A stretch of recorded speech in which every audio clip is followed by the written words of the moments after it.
오늘부터 대림절이 시작이 됩니다. 대림절을 강림절 또는 대강절이라 부르기도 하는데요. 대림절은 예수님의 오심을 기다리며 소망하는 경건한 절기로서 교회 절기가 시작되는 것이 대림절입니다.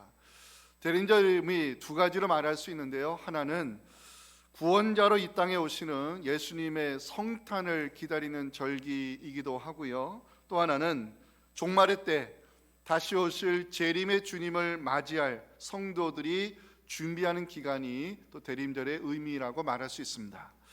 교회는 대림절이 오면 강단을 보라색으로 장식하곤 하는데요. 이 보라색은 참회와 준비를 상징하는 것으로 예수님이 사람의 모습으로 이 땅에 오셔야만 했던 이유를 묵상하며 자신을 준비시키는 이 절기가 대림절이라 말할 수 있습니다.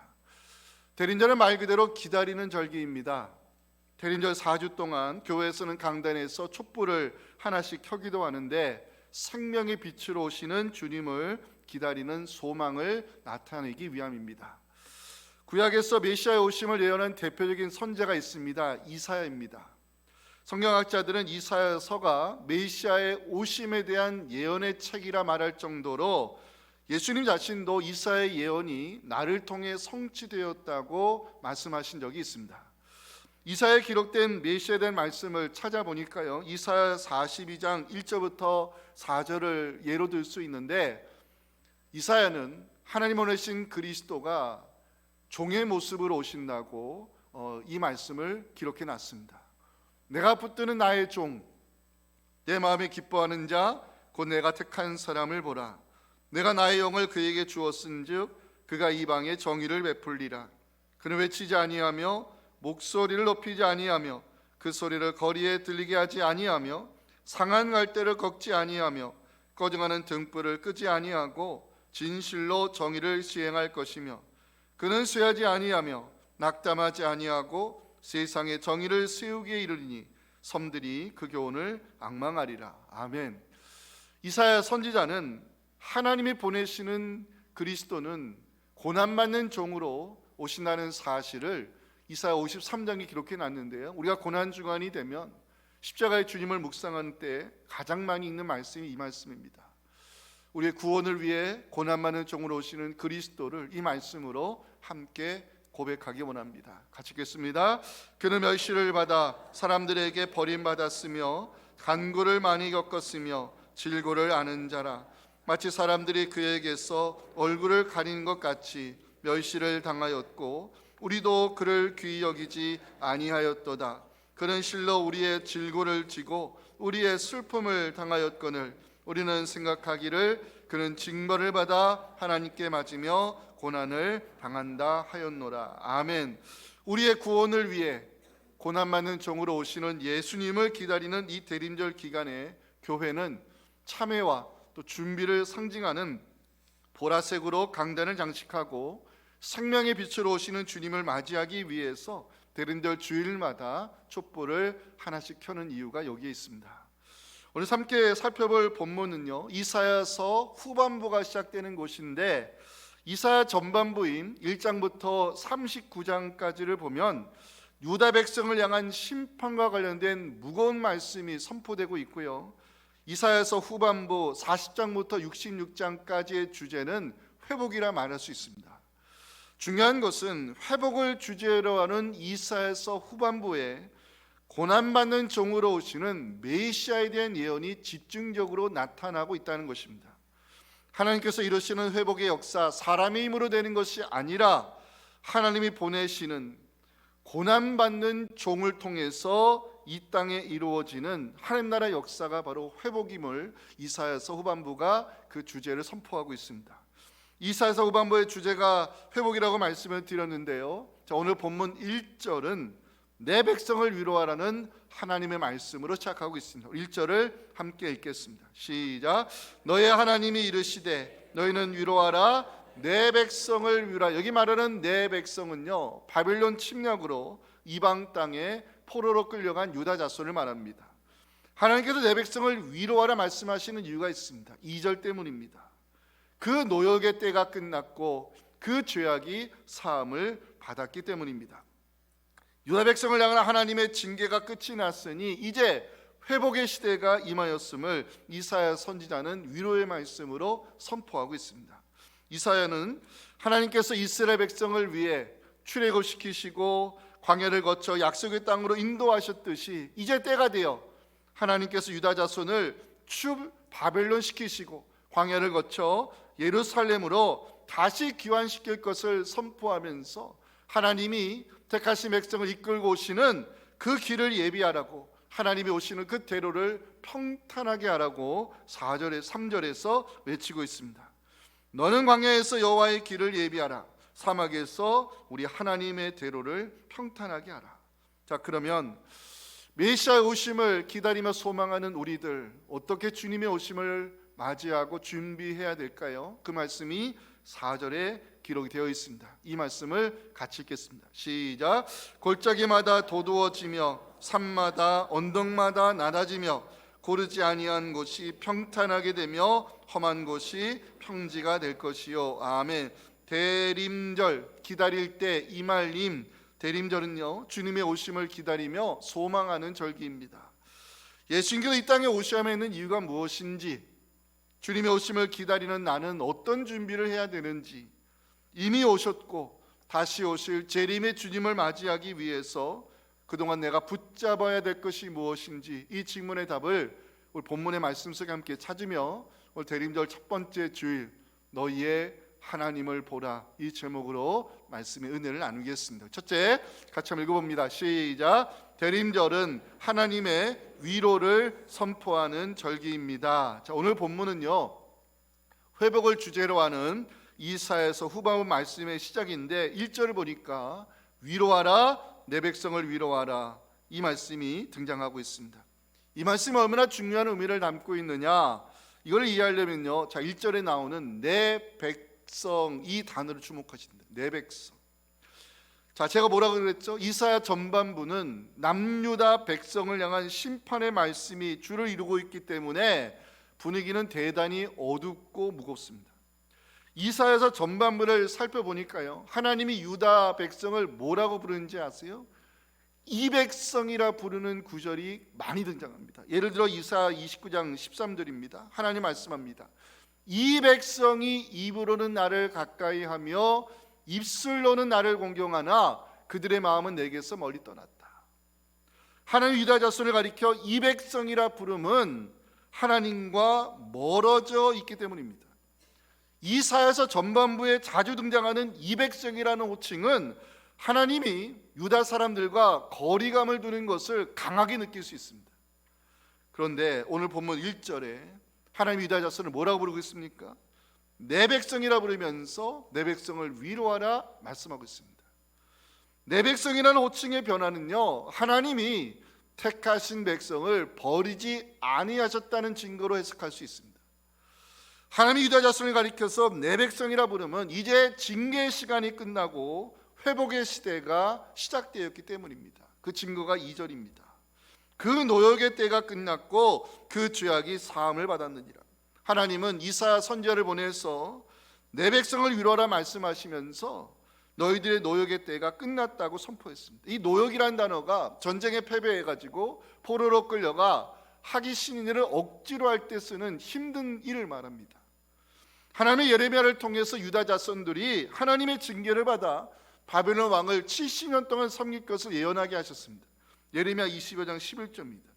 70년 동안 바벨론의 왕을 섬길 것이다. 하나님이 선민 이스라엘을 징계하심은 그들의 지은 죄악 때문입니다. 성경이 증거하는 하나님은요, 마냥 좋은 하나님이 아닙니다. 공의의 하나님이십니다.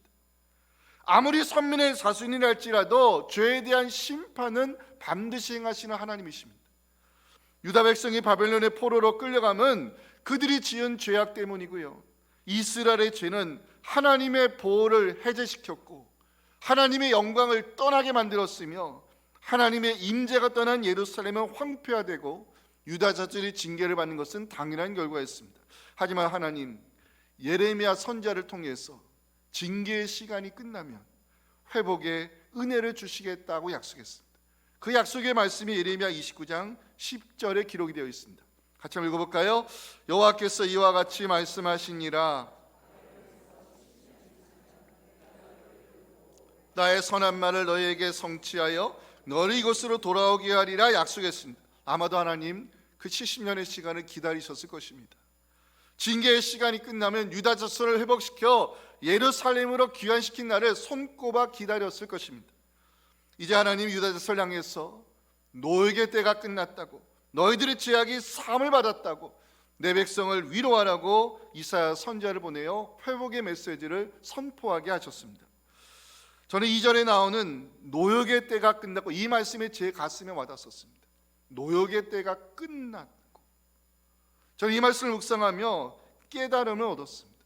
하나님은 죄에 대해서는 반드시 징계하는 종이 하나님이시고 죄에 대한 책임을 물으시지만, 택하신 백성을 향한 하나님의 징계는 영원하지 않는다는 사실을 말씀이 우리에게 보여주고 있습니다. 다시 말하면 영원한 고통은 없다는 것을 성경은 우리에게 위로의 메시지로 전해주고 있는 것입니다. 너에게 때가 끝났다, 너희들의 죄악이 사함을 받았다, 마치 하나님이 기다리셨다는 듯이 선지자를 보내가지고 택하신 백성을 위로하시며 이제 회복의 시대가 열리게 되었음을 말씀을 전하고 있는 것입니다. 성경은 하나님의 징계가 멸망이 목적이 아니라 정결의 시간을 거쳐 다시 세움, 즉 회복이 있다는 것을 우리에게 알려주고 있습니다. 사랑하는 성도 여러분, 우리 하나님 택하신 백성을 결코 버리지 아니하시는 아버지이심을 믿으시기 바랍니다. 이 백성에서 내 백성이라 부르는 이 호칭의 변화, 주의 백성을 포기하지 아니하시는 하나님의 열심을 보여주고 있습니다. 그래서 하나님 우리에게 주시는 위로의 말씀이 있습니다. 1절입니다. 너희 하나님이 말씀합니다. 너희는 위로하라. 내 백성을 위로하라. 대림절은 하나님의 위로를 선포하는 절기입니다. 영원한 고통은 없다는 메시지를 가슴에 새기시고 우리 주변에 하나님의 위로가 필요한 분들을 찾아가셔서 하나님의 위로를 전할 수 있는 대림절의 사람들 되실 수 있기를 주님의 이름으로 축원합니다.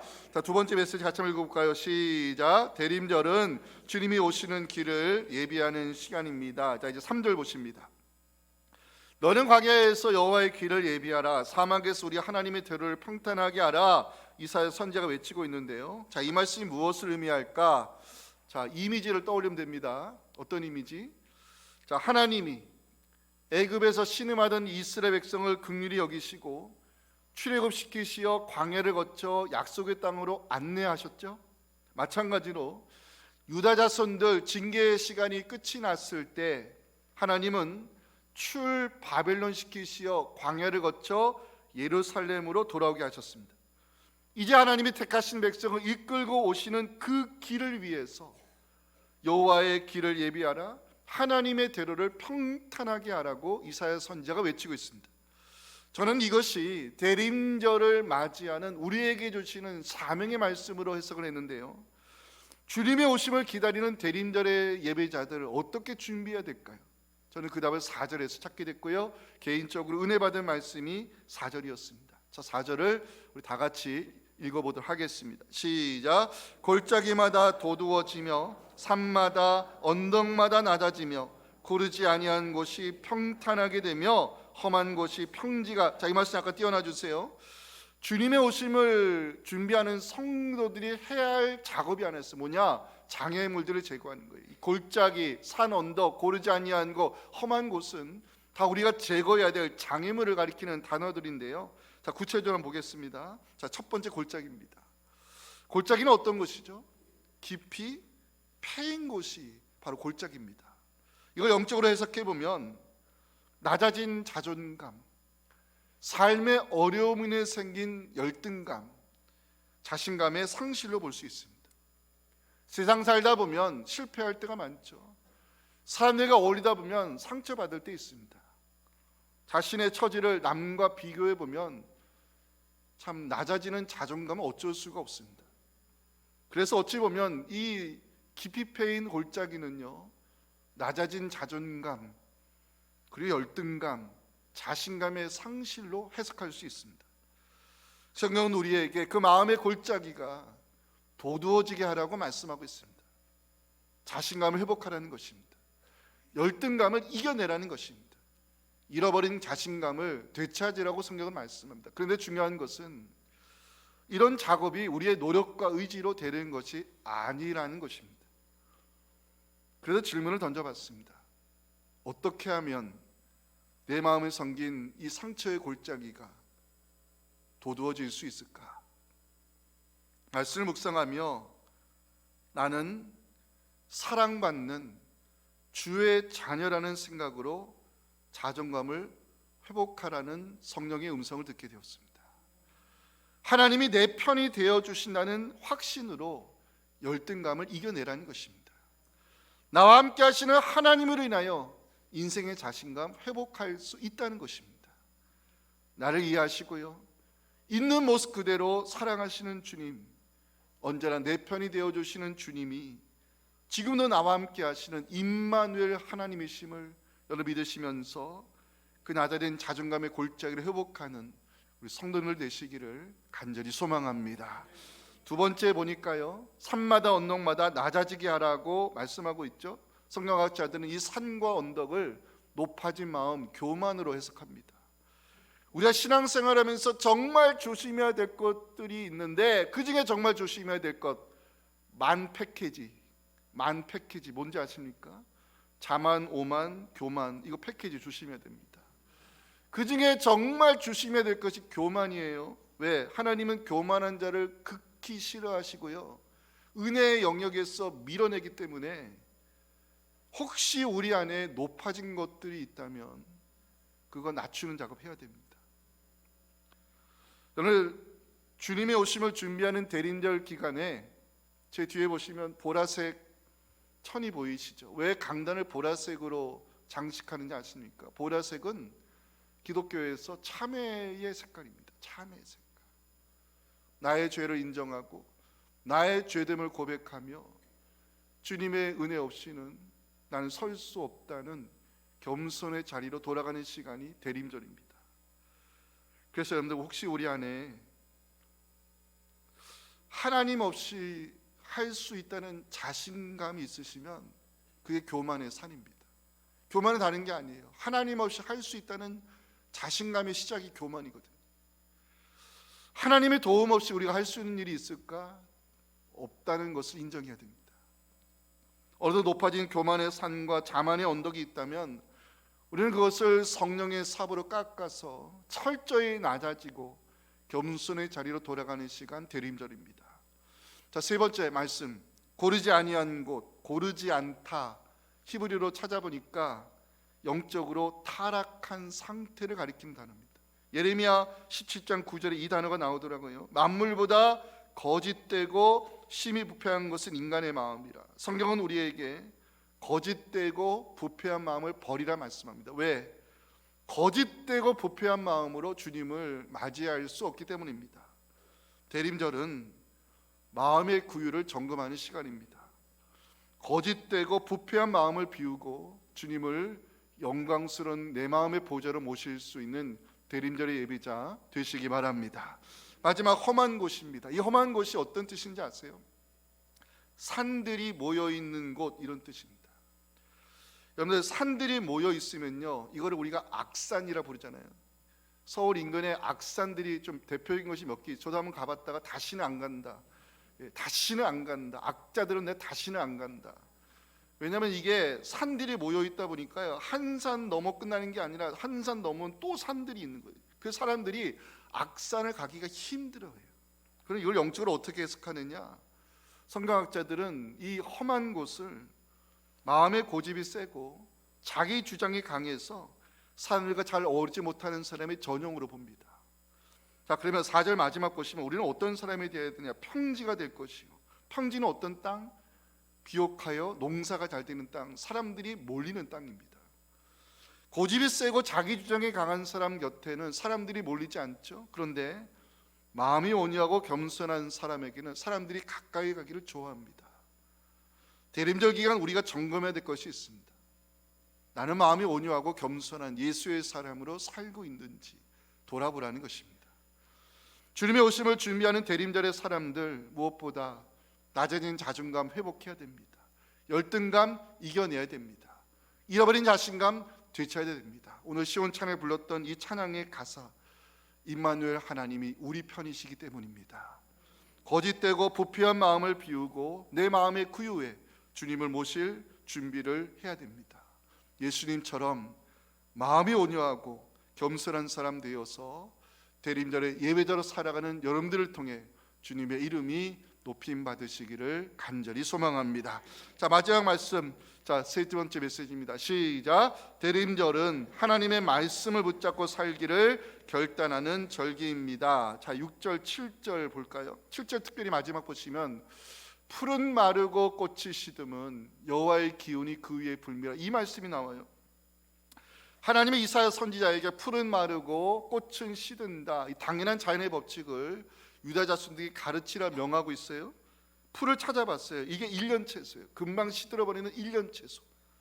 그래서 인생의 덧없음, 허무함을 상징적으로 보여주는 단어가 풀입니다. 꽃은 무엇을 가리킬까요? 제가 언젠가 말씀드린 적이 있어요. 화무백일홍, 100일 동안 붉게 피는 꽃은 없다. 인간이 지은 영원한 것은 없다는 것입니다. 왜냐? 바벨론 제국 때문에 그렇습니다. 예루살렘을 무너뜨리고 성전을 불태우며 유다 자손을 포로로 끌고 간 바벨론 사람들, 그들이 세운 제국은요 영원할 것 같았습니다.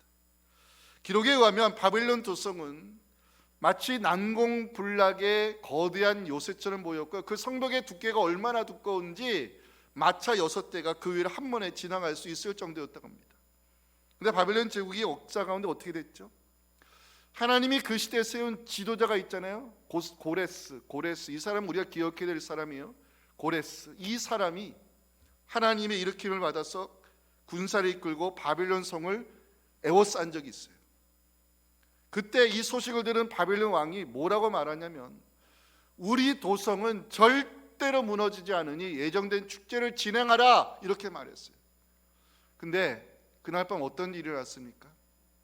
여러분, 다니엘서 읽어보면 신기한 사건 하나가 나오죠. 갑자기 손가락이 나타나 벽에 글씨를 쓰는 사건이 나오잖아요. 다니엘 5장 말씀 띄워주실까요?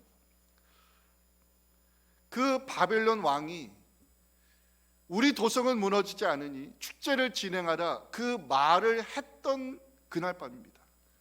손가락이 나와서 벽에 글씨를 씁니다. 어떤 글씨요? 메네메네 데겔 우바르신, 하나님이 이 왕 나라의 시대를 세워 그거를 끝나게 하셨다, 그런 글자가 쓰여졌어요. 그리고 그날 밤에 바벨론 왕 벨사살이 죽임을 당합니다. 이런 역사 속에 실제로 일어난 일입니다. 하나님은 약속대로 바벨론 시대를 끝내셨고요, 바벨론을 정복한 고레스를 통해서 유다 자손들이 예루살렘으로 돌아오는 길을 열어주셨습니다. 이 모든 역사의 과정을 통해 성경은 우리에게 진리를 선포합니다. 세상의 모든 것은 풀과 꽃처럼 시드는 때가 있다고. 사람이 지은 제국은 영원할 수 없다는 것입니다. 그 이유가 뭔지 아세요? 7절 보시기 바랍니다. 여호와의 기운이 그 위에 불기 때문입니다. 하나님이 입으로 한번 부르시면 영원할 것 같은 예루살렘 도성이 하루아침에 무너진다는 것, 역사가 보여주는 사실입니다. 그래서 하나님은 선지자를 통해 우리에게 중요한 진리를 선포하십니다. 8절입니다. 같이 읽겠습니다. 시작. 풀은 마르고 꽃은 시드나 우리 하나님의 말씀은 영원히 서리라 하라. 아멘. 세상 모든 것은 풀과 꽃처럼 시드는 때가 있지만 하나님의 말씀은 영원하기 때문에 때가 되면 반드시 성취된다는 것이 오늘 본문 우리에게 들려주는 복음입니다. 그래서 이사야 선지자는요, 이사야 55장 11절에서 하나님의 말씀은 성취되는 진리라고 이 말씀을 기록해 놨습니다. 오늘 마지막 읽을 말씀입니다. 시작. 내 입에서 나가는 말도 헛되이 내게로 되돌아오지 아니하고 나의 기뻐하는 뜻을 이루며 내가 보낸 일에 형통함이니라. 아멘. 세상 것들이 대단해 보이는 것 같고 오래 갈 것 같지만 사실은 하나님의 기운을 한번 부시면 하루아침에 무너지는 것들입니다. 역사 가운데 많은 제국이 생겨났죠. 사라졌습니다. 하지만 그리스도가 이 땅에 오신다는 이사야가 선포한 그 700년 전 예언의 말씀은 역사 가운데 그대로 성취됐습니다. 우리가 붙잡고 살아야 할 것이 무엇인가 분명해졌습니다. 세상의 것들, 인간이 만든 것들, 금방 시들어버리는 풀과 꽃과 같은 것입니다.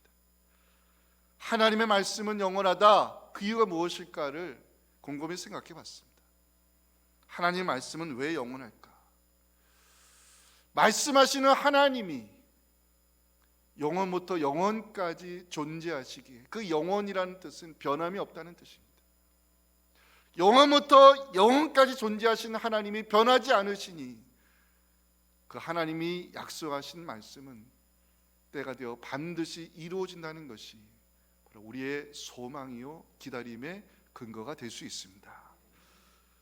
정리합니다. 대림절은 하나님의 위로를 선포하는 절기입니다.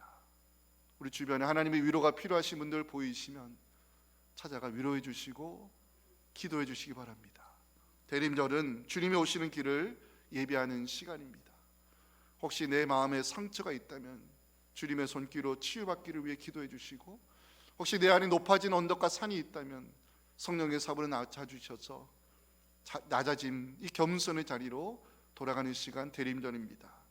무엇보다 우리가 붙잡아야 될 것은 영원하신 하나님의 말씀밖에 없다는 이 진리를 붙잡으시고 살아가는 여러분들에게 길이요 진리요 생명 되신 주님이 우리와 함께 하심으로 우리의 기다림이 하나님의 말씀이 성취되는 이유가 되어서 우리 하나님의 그 신실하심을 세상에 증거하는 대림절의 사람들 되실 수 있기를 주님의 이름으로 축원합니다.